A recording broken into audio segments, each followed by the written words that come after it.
Hello my dear JPSC aspirants. तो कैसे हैं आप लोग? आई होप आप लोग अच्छे होंगे और आशा उम्मीद करता हूं कि आप लोग जेपीएससी की तैयारी काफ़ी ज़ोरदार तरीके से कर रहे होंगे, क्योंकि आप लोगों के पास समय काफ़ी कम है। तो आज मैं आप लोगों के लिए एक बहुत इंपॉर्टेंट वीडियो लेकर आया हूं, जिसका नाम है छोटा नागपुर काश्तकारी अधिनियम 1908, जिसे शॉर्ट में सीएनटी एक्ट 1908 भी कहा जाता है। तो जेपीएससी पीटी का सिलेबस अगर आप देखें तो उसमें क्लियरली मेंशन है कि सीएनटी और एसपीटी से, ठीक है, सीएनटी एक्ट और एसपीटी से जो है टोटल 12 क्वेश्चंस पूछे जाते हैं। यानी आपको 24 मार्क्स का जो होता है क्वेश्चन, वो सीएनटी और एसपीटी से पूछा जाता है। तो अगर आप दोनों चैप्टर को बहुत अच्छे से समझ लेते हैं तो आपका जो है 24 मार्क्स बिल्कुल सुनिश्चित हो जाएगा। और ये काफ़ी बड़ा नंबर है एग्ज़ाम को पास करवाने के लिए। 24 नंबर जो होता है अपने आप में एक काफ़ी बड़ा नंबर होता है, ठीक है। तो सीएनटी से जो है लगभग 12 नंबर पूछे जाते हैं और एसपीटी से 12 नंबर पूछे जाते हैं। तो मैं क्या करूँगा, आप लोगों को सीएनटी जो है अपने आप में एक बहुत बड़ा चैप्टर है, ठीक है, और इसको समझना काफ़ी इंपॉर्टेंट होता है। तो सीएनटी एक्ट 1908 से जो है मैं आप लोगों को इससे लगभग 150 से 200 एमसीक्यू जो है इंपॉर्टेंट करवाने का कोशिश करूँगा, ठीक है। सीएनटी एक्ट से मैं आप लोगों को 150 से 200 इंपॉर्टेंट एमसीक्यू करवाने का कोशिश करूँगा। तो एक वीडियो में तो इतना सारा एमसीक्यू को करवाना मुश्किल हो जाएगा, ठीक है, पॉसिबल नहीं है। इसीलिए मैं सीएनटी एक्ट का जितना भी एमसीक्यू होगा उसको मैं 2 या 3 पार्ट में आप लोगों को प्रोवाइड करवा दूँगा, ठीक है, ताकि आप लोगों को हेल्प हो जाएगा, ठीक है।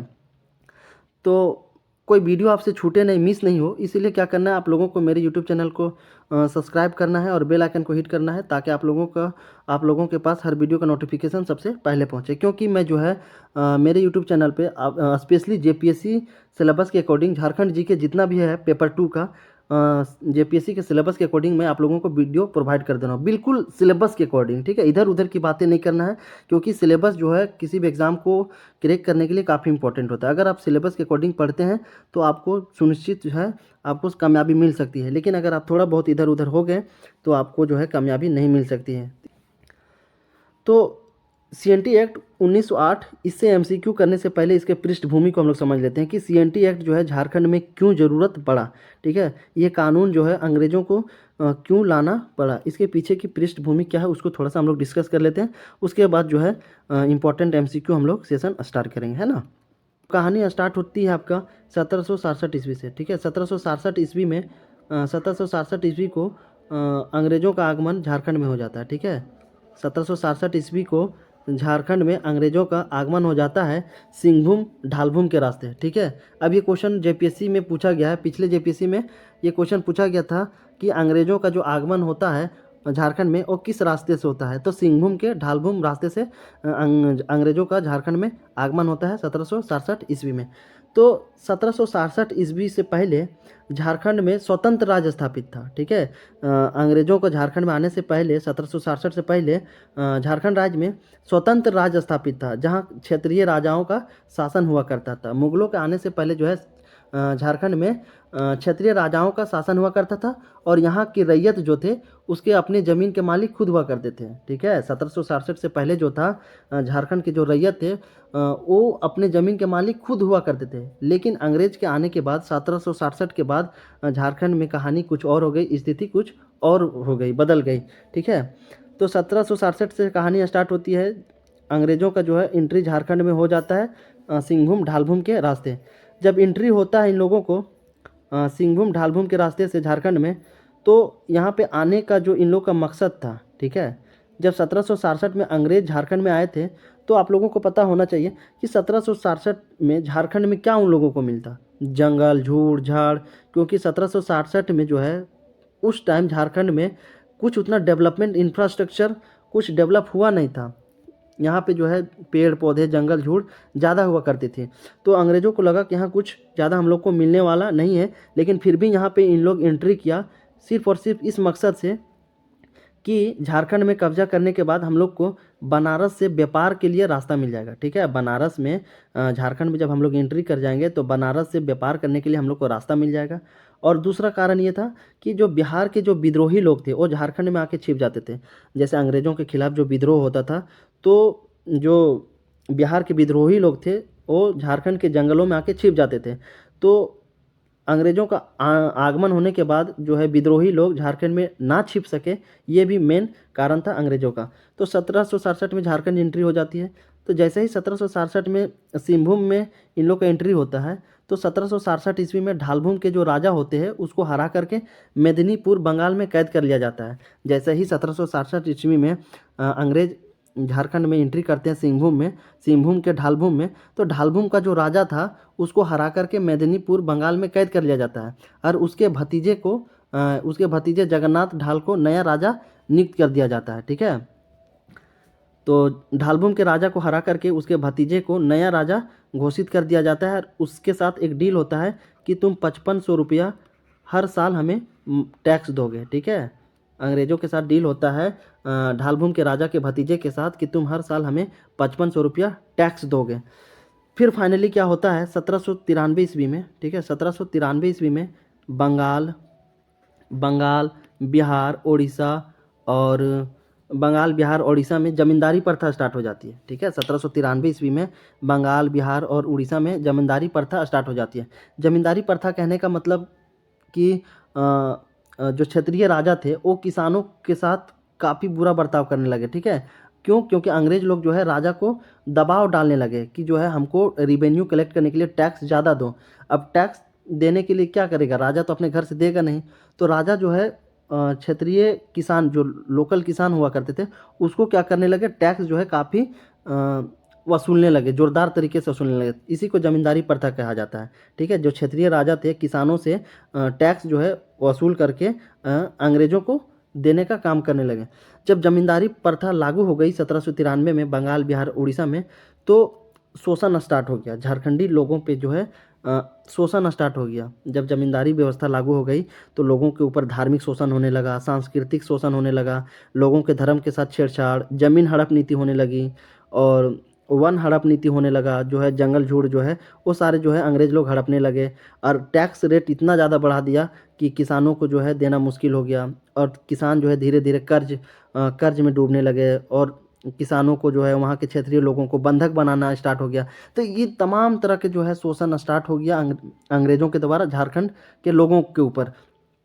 फिर फाइनली जो है झारखंड के लोगों को लगा कि नहीं, अब अपने खिलाफ जो है अपने हक के लिए आवाज़ उठाना चाहिए। देखिए आप भी जो है कब तक चुप रहेंगे, जब तक आपकी सहन शक्ति है। आप भी किसी के ऊपर जो है आप किसी के खिलाफ आवाज़ उठाते होंगे दबाने पर। तो अंग्रेज़ों के द्वारा जब झारखंड के लोगों को काफ़ी ज़्यादा दबाया जाने लगा, ठीक है, तो इन लोगों ने फाइनली डिसाइड किया कि नहीं, अब जो है आवाज़ उठाना चाहिए, अंग्रेज़ों के खिलाफ विद्रोह करना चाहिए।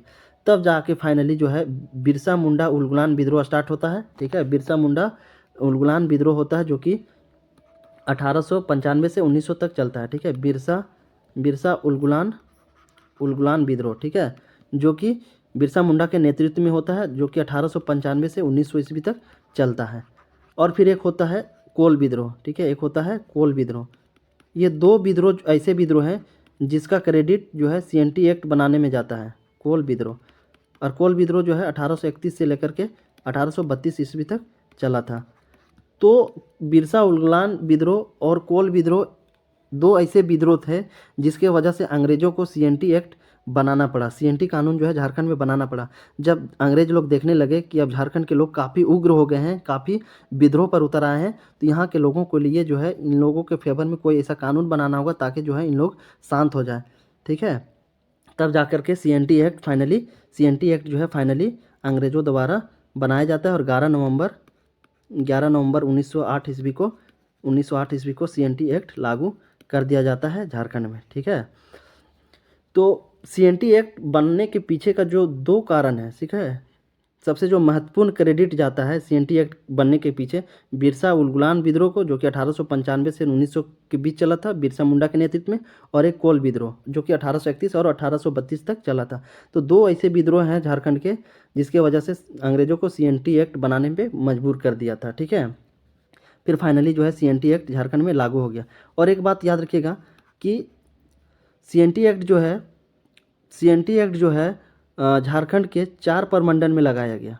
CNT एक्ट जो है 11 झारखंड के 4 प्रमंडल में लगाया गया, लागू किया गया। पहला था उत्तरी छोटा नागपुर, दक्षिणी छोटा नागपुर, पलामू और आपका कोल्हान। ठीक है, उत्तरी छोटा नागपुर, दक्षिणी छोटा नागपुर और आपका हो गया पलामू और चौथा कोल्हान, ठीक है, कोल्हान।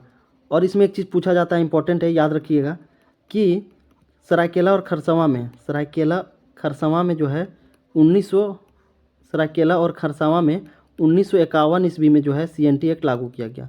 सरायकेला और खरसावां में 1951 ईस्वी को जो है CNT एक्ट लागू किया गया। इसके पीछे का कारण ये है कि अंग्रेज़ों को लगता था कि सरायकेला खरसावां जो है उड़ीसा के साथ चला जाएगा, ठीक है।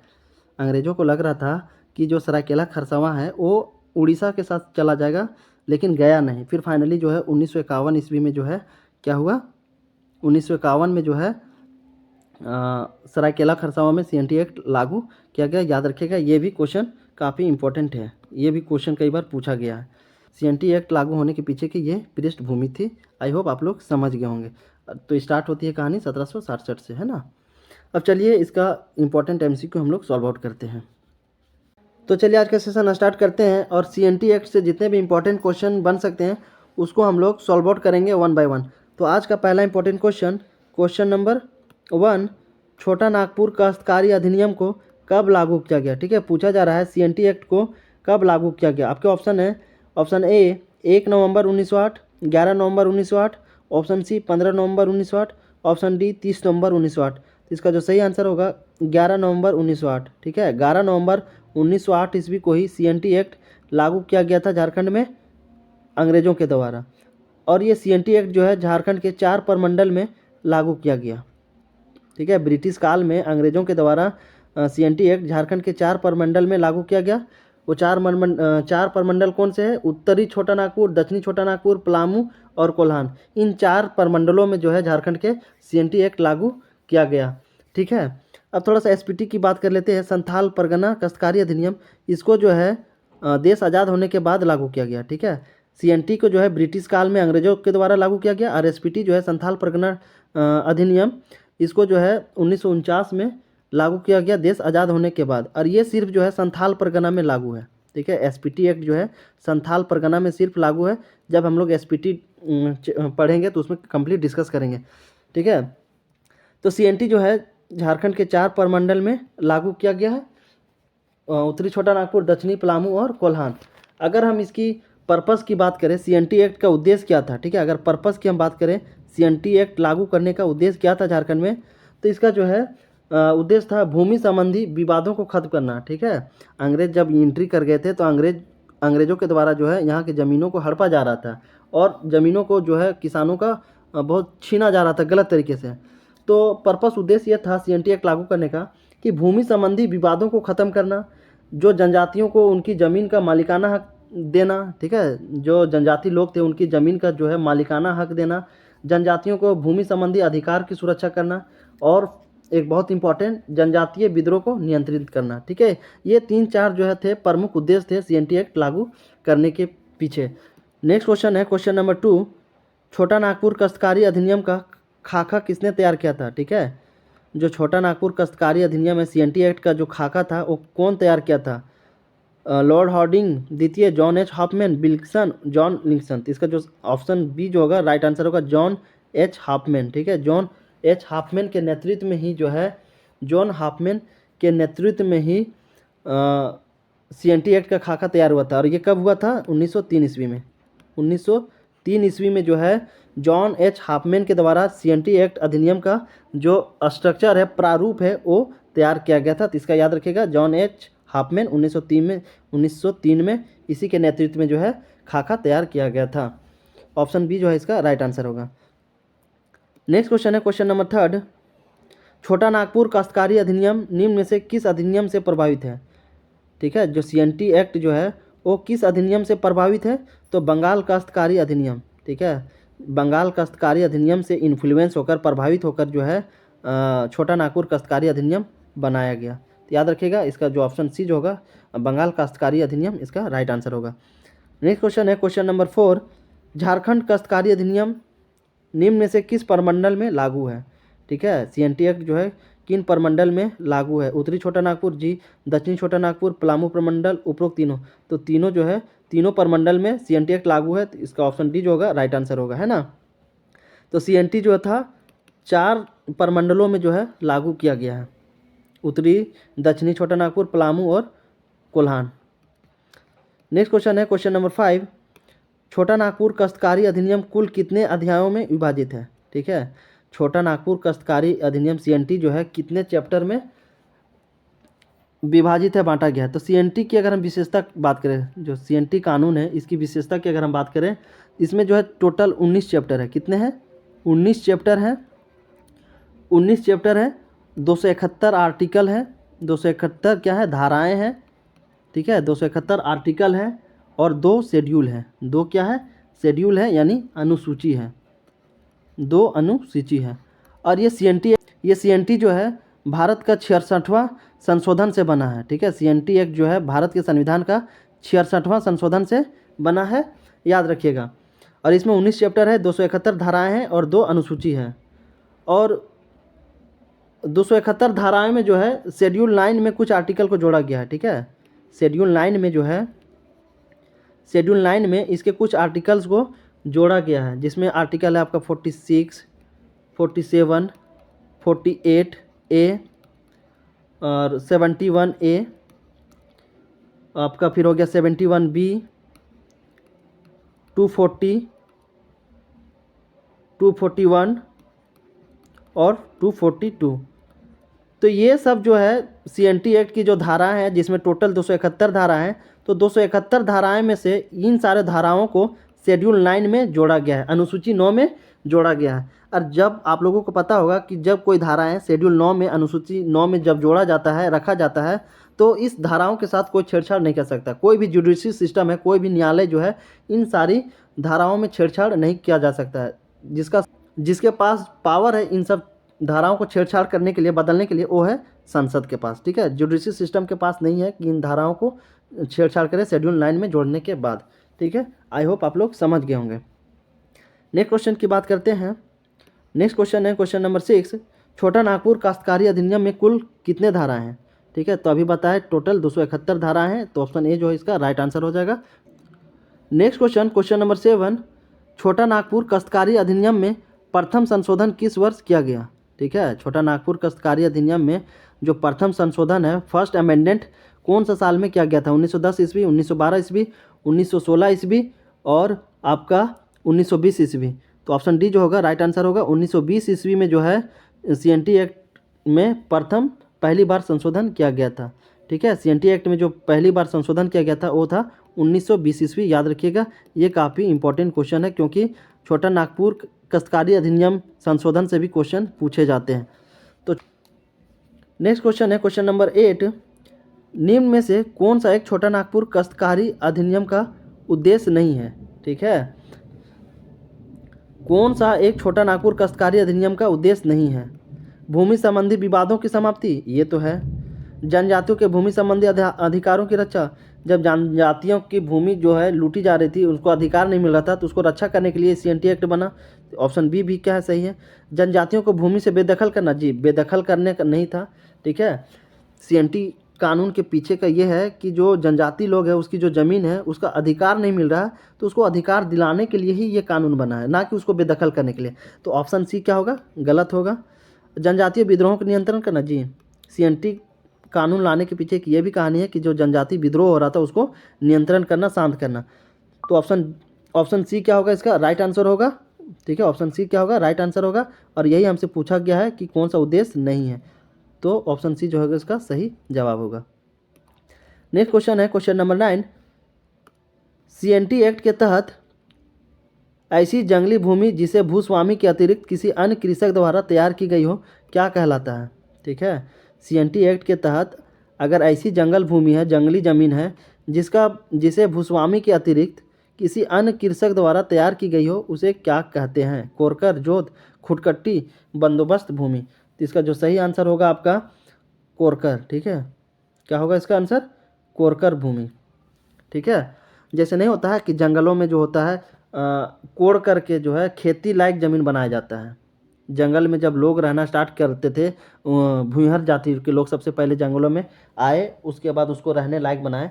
तो उसको क्या किए कि रहने लायक बनाने के बाद कृषि खेती जो है बनाना स्टार्ट कर दिए, और कोड़ कोड़ के जो है उसको खेती लायक बना दिया। तो उसको, उस ज़मीन को क्या कहा जाता है, कोरकर ज़मीन। ठीक है, ठीक है। नेक्स्ट क्वेश्चन है क्वेश्चन नंबर 10, वैसी भूधृति जिसे परिवार के पुरुष वारिस ना होने पर रैयत के निधन के बाद पुनः भूस्वामी को वापिस कर दिया जाता है उसे कहते हैं। ठीक है।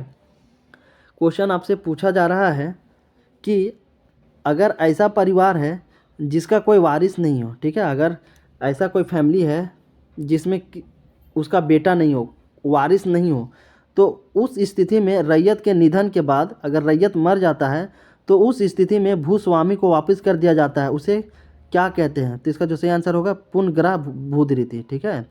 अगर किसी परिवार के पास उसका वारिस ना हो और रैयत अगर मर जाता है तो वो ज़मीन जो है भूस्वामी को वापस कर दिया जाता है, तो उसे क्या कहा जाता है? पुनर्ग्रह भूधृति कहा जाता है, यानी दोबारा जो है भूस्वामी के पास वो ज़मीन वापस चली जाती है। ठीक है। नेक्स्ट क्वेश्चन है क्वेश्चन नंबर 11, बंगाल, बिहार और उड़ीसा में अंग्रेजी सरकार द्वारा कब अस्थाई बंदोबस्त लागू किया गया? ठीक है। बंगाल, बिहार और उड़ीसा में ब्रिटिश गवर्नमेंट के द्वारा कब परमानेंट सेटलमेंट लागू किया गया था, यानी अस्थाई बंदोबस्त अंग्रेज़ों के द्वारा कब लागू किया गया था, आपको बताना है। ठीक है। ऑप्शन है 1757, 1793, 1798, 1813। इसका जो सही आंसर होगा 1793। 1793 ईस्वी को ही बंगाल, बिहार और उड़ीसा में ब्रिटिश गवर्नमेंट के द्वारा परमानेंट जिसे अस्थाई बंदोबस्त कहा जाता है वो लागू किया गया था, याद रखिएगा। ये सारे जो है ना इंपॉर्टेंट क्वेश्चन है, इसी तरीके का क्वेश्चन जो है जेपीएससी में पूछा जाता है। तो मैं आप लोगों के लिए जो है काफ़ी मेहनत कर रहा हूँ ताकि आप लोगों के एग्ज़ाम में, जेपीएससी के एग्ज़ाम में हेल्प हो। रात के 2 बजे मैं वीडियो रिकॉर्ड कर रहा हूँ। ठीक है। तो आप जो है बिल्कुल लाइक करें, शेयर करें और सब्सक्राइब करें। नेक्स्ट क्वेश्चन है क्वेश्चन नंबर 12, छोटा नागपुर काश्तकारी अधिनियम के तहत कृषि वर्ष का तात्पर्य है। सीएनटी एक्ट के तहत कृषि वर्ष का क्या मतलब होता है? ठीक है।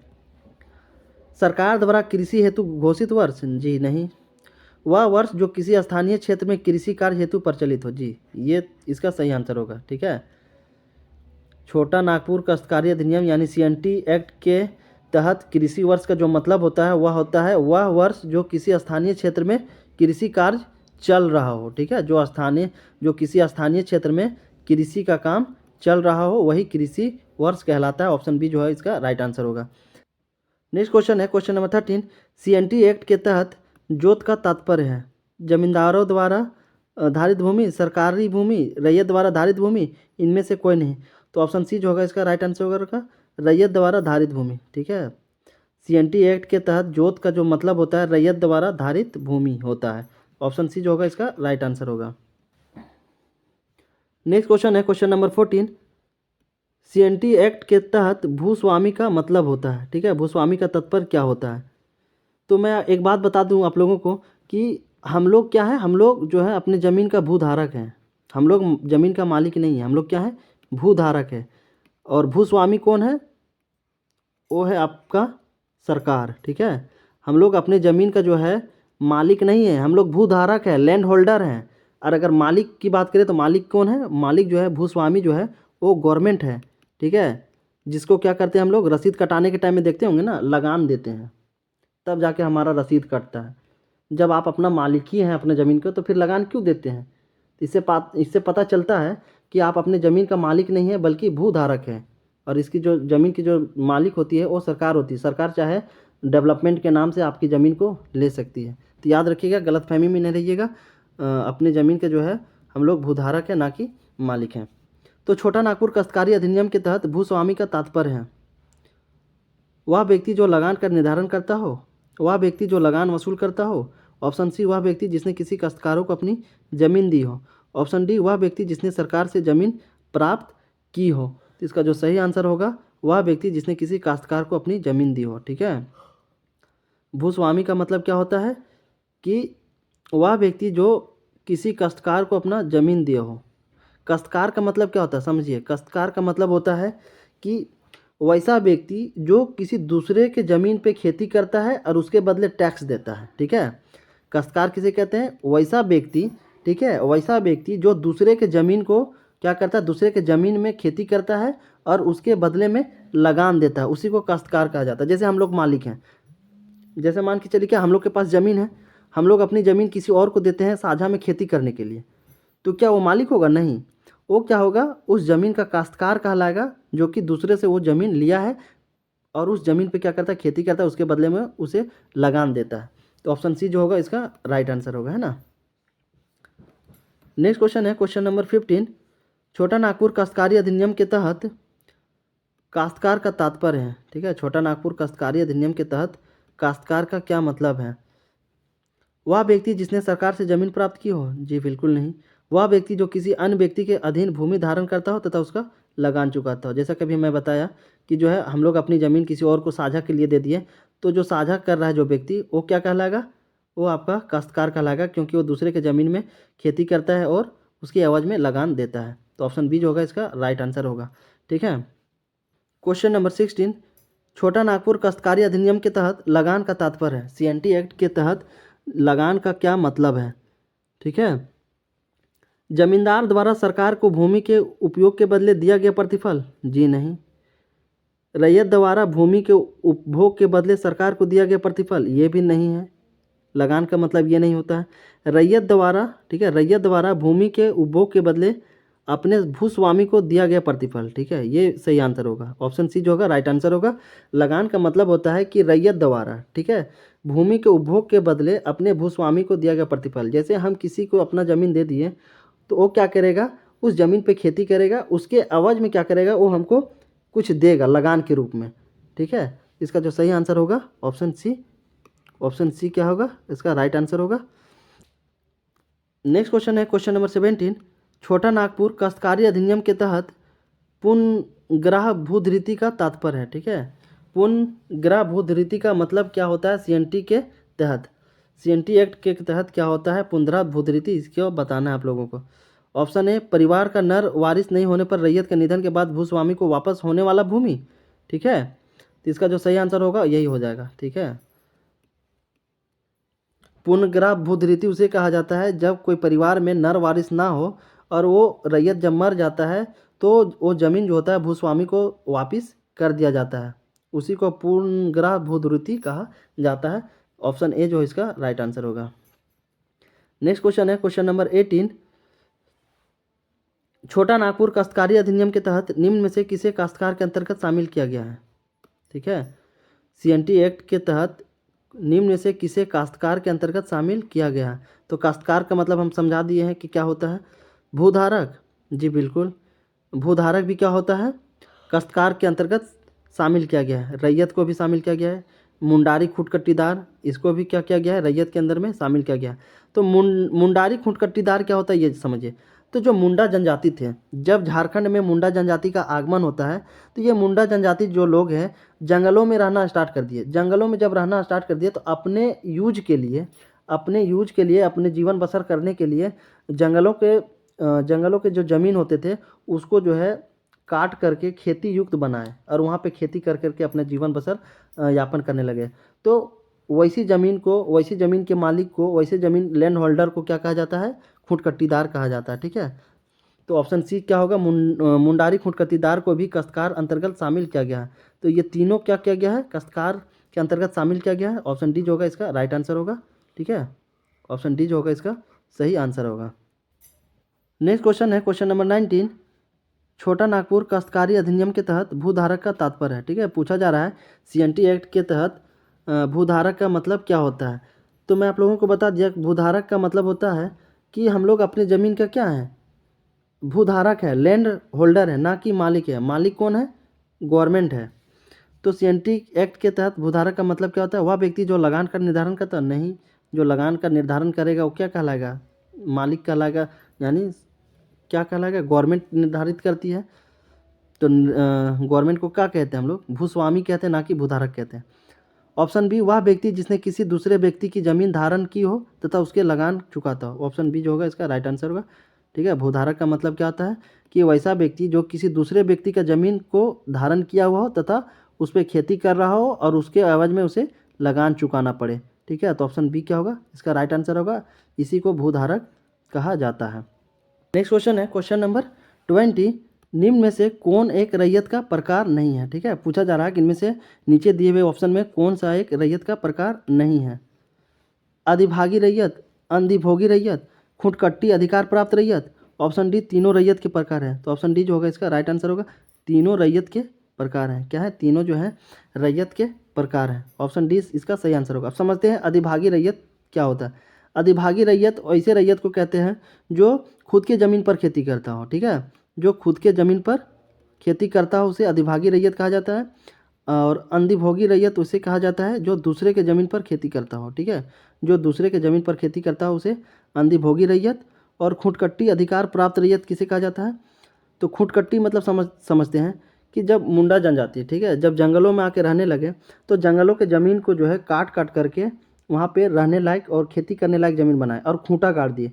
जैसे नहीं बोला जाता है देहातों में कि हम यहाँ खूंटा गाड़ दिए, अब यहाँ से हम हटबे नहीं करेंगे। ठीक है, तो उसी को जो है खुटकट्टी अधिकार प्राप्त रैयत कहते हैं। मुंडा जनजाति जब जंगलों में रहना स्टार्ट किए झारखंड में, तो जंगलों को काट करके रहने लायक और खेती करने युक्त ज़मीन बनाए, तो वैसे रैयत को जो है खुटकट्टी अधिकार प्राप्त रैयत कहते हैं। तो ये तीनों जो है रैयत के प्रकार है, इसीलिए ऑप्शन डी जो होगा इसका राइट आंसर होगा।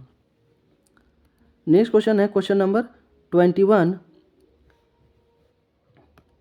वह व्यक्ति जो किसी व्यक्ति की जमीन खेती कार्य हेतु धारण करता है तथा उसका लगान चुकाता है उसे CNT एक्ट के तहत क्या कहा जाता है? ठीक है, कि वैसा व्यक्ति जो जमीन की खेती कार्य हेतु जमीन खेती करने के लिए दूसरे जमीन को क्या करता है, दूसरे के ज़मीन को धारण करता है और उसके बदले में लगान चुकाता है, तो उसको CNT एक्ट के तहत क्या कहा जाता है?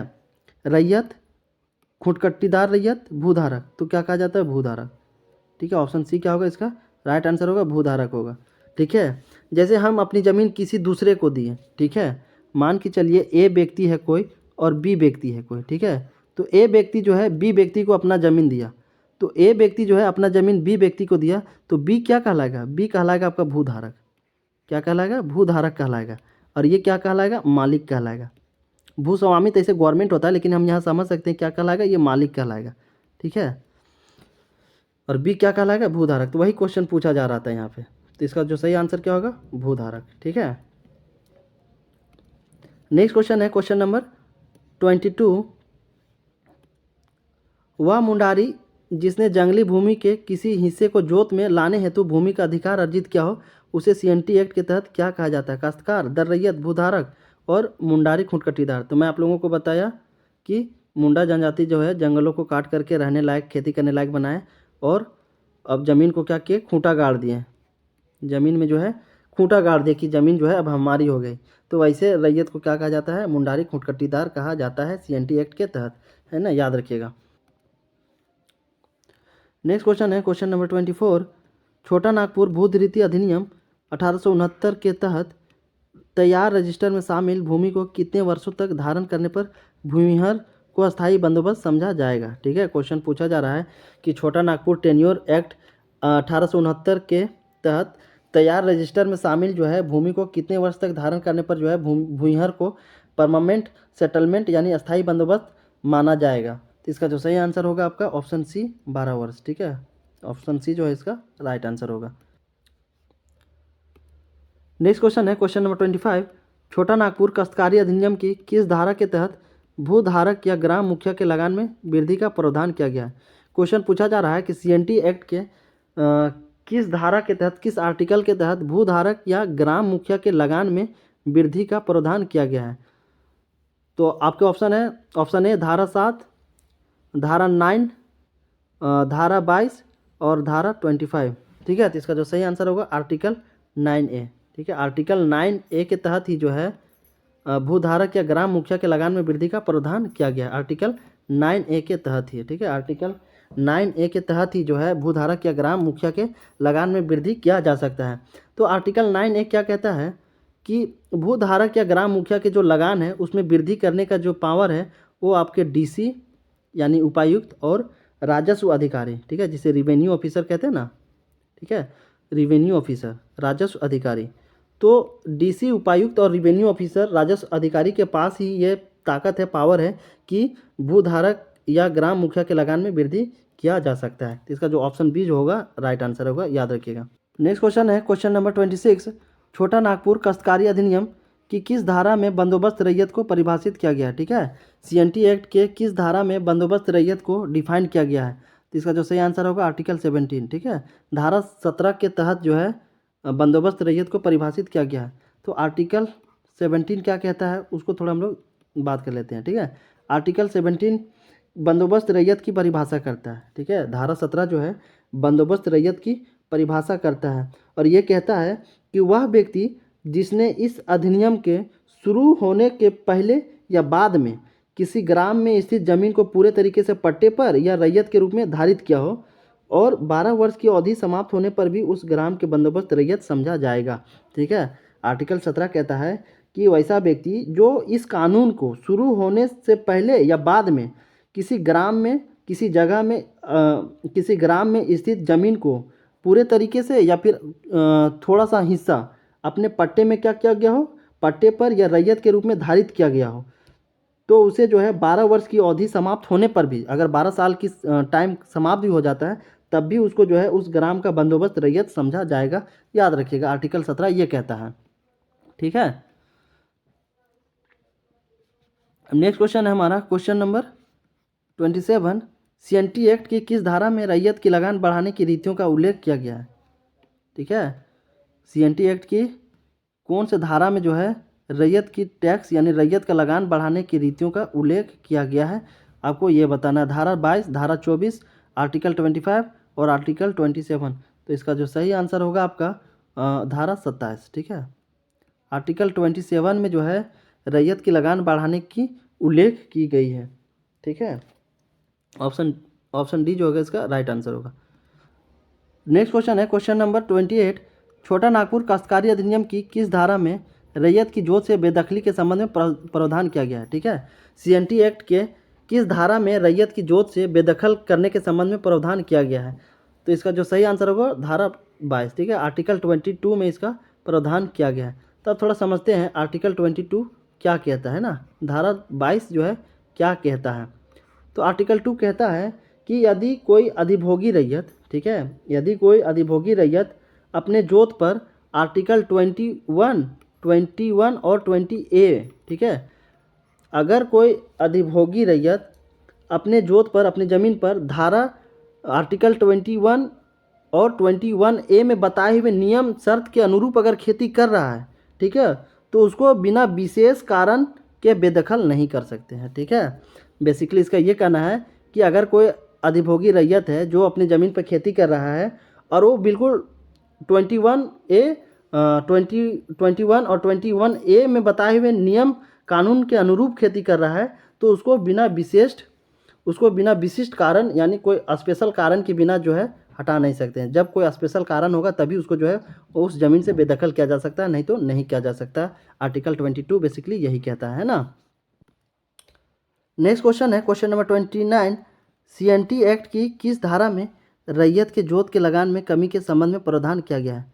ठीक है, पूछ रहा है कि सीएनटी एक्ट के कौन से आर्टिकल में रैयत के जोत के लगान में कमी किया गया है। ठीक है, लगान में कमी के संबंध में प्रावधान किया गया है। इसका जो सही आंसर होगा आर्टिकल 33 है। ठीक है, आर्टिकल 33A में इसका प्रावधान किया गया है कि रैयत के जोत का जो लगान है वो कम किया जा सकता है। तो कौन कम कर सकता है, डीसी। ठीक है, कौन कम कर सकता है, डीसी कर सकता है, लेकिन कुछ नियम और शर्त है। ठीक है, डीसी जो है इसके लगान में कम तो कर सकता है लेकिन कुछ नियम और शर्त के साथ ही कम कर सकता है। आर्टिकल 33A यही कहता है।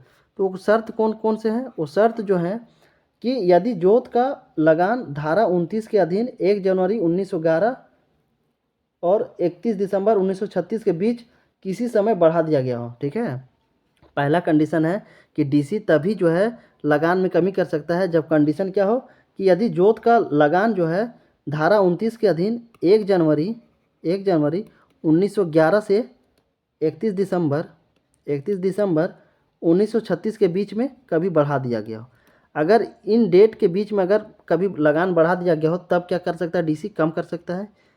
या तो दूसरा कंडीशन ये हो सकता है कि यदि रैयत की ज़मीन का जो मिट्टी है किसी आकस्मिक या किसी कर्मिक कारण से अस्थाई या अस्थाई रूप से आकृष्ट हो गई हो। यदि जो जोत करने वाला है जो रैयत है उसकी ज़मीन जो है किसी आकस्मिक या इमरजेंसी सिचुएशन के टाइम में उसकी ज़मीन जो है उसकी मिट्टी क्या हो गई हो, पूरी तरीके से आकृष्ट हो गई हो, इस स्थिति में जो है डीसी उसके लगान को कम कर सकता है। या तो तीसरा कंडीशन ये है कि यदि जोत का स्वामी जो है, जो मालिक है, वो सिंचाई का प्रबंधन करने में असफल रहा हो। ठीक है, जो जोत का मालिक है, जो जोत का स्वामी है, वो सिंचाई का प्रबंधन करने में असफल रहा हो, जिसके वजह से उसके जो है काफ़ी नुकसान हुआ हो, इस स्थिति में जो है डीसी उसके लगान को कम कर सकता है। ठीक है, और इसका जो प्रावधान है आर्टिकल 33A है, याद रखिएगा। इसका ऑप्शन बी जो होगा राइट आंसर होगा। नेक्स्ट क्वेश्चन है क्वेश्चन नंबर 30। छोटा नागपुर काश्तकारी अधिनियम 1908 की धारा 37 के तहत किसी खुटकट्टी अधिकार प्राप्त रैयत वर्षों से अधिक की काश्तकारी सृजित की गई हो तो भूमि का लगान नहीं बढ़ाया जाएगा। ठीक है, क्वेश्चन पूछा जा रहा है, छोटा नागपुर काश्तकारी अधिनियम 1908 की धारा 37 के तहत किसी खुटकट्टी अधिकार प्राप्त रैयत डैश वर्षों से अधिक की काश्तकारी सृजित की हो तो भूमि का लगान नहीं बढ़ाया जा पाएगा। तो कितने वर्षों से अधिक? ठीक है, 10, 15, 20, 25। तो इसका सही आंसर होगा आपका ऑप्शन सी 20। ठीक है, अगर 20 वर्षों से अधिक काश्तकारी सृजित की गई हो, ठीक है, अगर 20 साल से ज़्यादा अधिक काश्तकारी सृजित की गई हो तो उस भूमि का लगान नहीं बढ़ाया जा सकता है, याद रखिएगा। इसका ऑप्शन सी जो है राइट आंसर होगा। तो आई होप आप लोग को ये सेशन अच्छा लगा होगा। अब बाकी के जो बच्चे एमसीक्यू है इंपॉर्टेंट सीएनटी एक्ट से, उसको हम लोग नेक्स्ट वीडियो में करेंगे, पार्ट 2 में करेंगे। ठीक है, क्योंकि वीडियो काफ़ी लंबा हो जाएगा। तो वीडियो अगर अच्छा लगा होगा, सेशन अच्छा लगा होगा तो लाइक करना, शेयर करना और चैनल को सब्सक्राइब जरूर करना। तो फिर मिलते हैं नेक्स्ट वीडियो में पार्ट 2 में। तब तक के लिए जय हिंद, थैंक यू।